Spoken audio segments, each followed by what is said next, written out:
Notre terre est pleine de richesses. Aux quatre coins du monde se trouve une nature, des biens culturels, des traces d'un passé historique, empreint d'une histoire qui a forgé tout au long des siècles ces richesses. Aujourd'hui, au XXIe siècle, on se doit de protéger du mieux possible ces différents biens. Ils forgent notre histoire sur cette terre et nous laissent une trace durable du passé.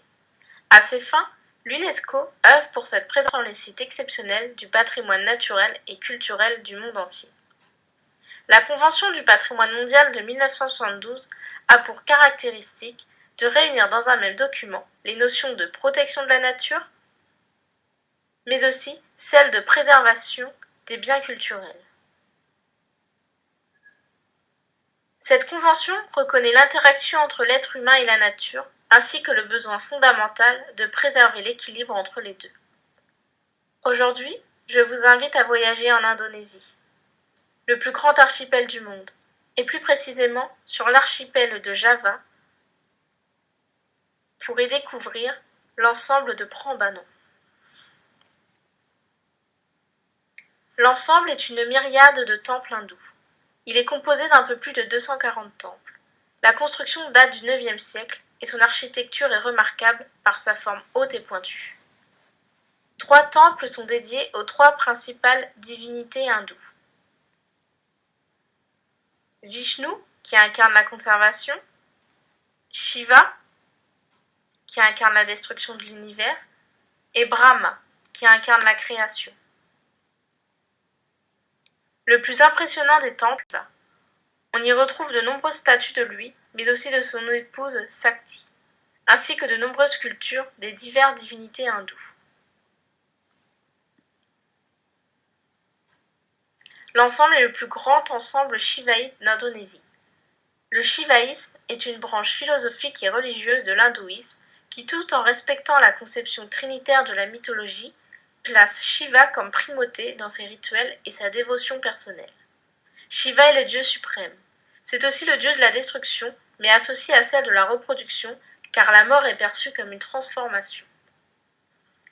Pour figurer sur la liste du patrimoine mondial, les sites doivent avoir une valeur universelle exceptionnelle et satisfaire à au moins un des 10 critères de sélection.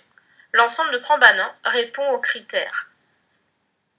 Le critère numéro 1, qui est de représenter un chef-d'œuvre du génie créateur humain, et le critère numéro 4, qui est d'offrir un exemple éminent d'un type de construction ou d'un ensemble architectural ou de paysage illustrant une ou des périodes significatives de l'histoire humaine.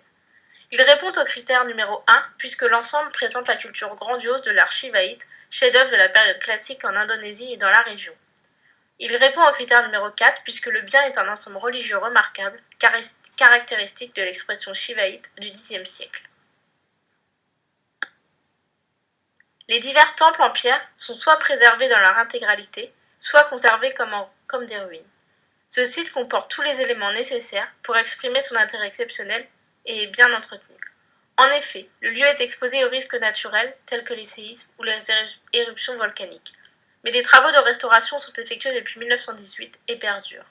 En matière de protection, le bien a été désigné comme bien culturel en 1998 et la loi nationale adoptée en 2010 favorise aussi la protection et la conservation du bien. Bien que l'île soit à présent majoritairement musulmane, les 2 plus grands temples bouddhistes et hindouistes du monde se trouvent à Java.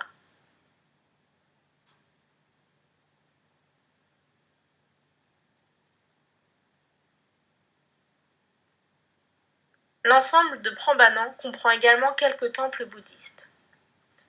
Par exemple, Borobudur évoque un gigantesque mandala tantrique, c'est-à-dire une représentation de l'univers cosmique du bouddhisme. Le site apparaît comme un havre de sérénité. Et les temples de Prambanan forment la plus belle incarnation de la culture hindoue à Java. Se doit d'être conservé au patrimoine mondial de l'UNESCO, car l'ensemble représente non seulement un trésor architectural et culturel, mais aussi le témoignage éternel de la cohabitation pacifique des religions hindouistes et bouddhistes dans le passé.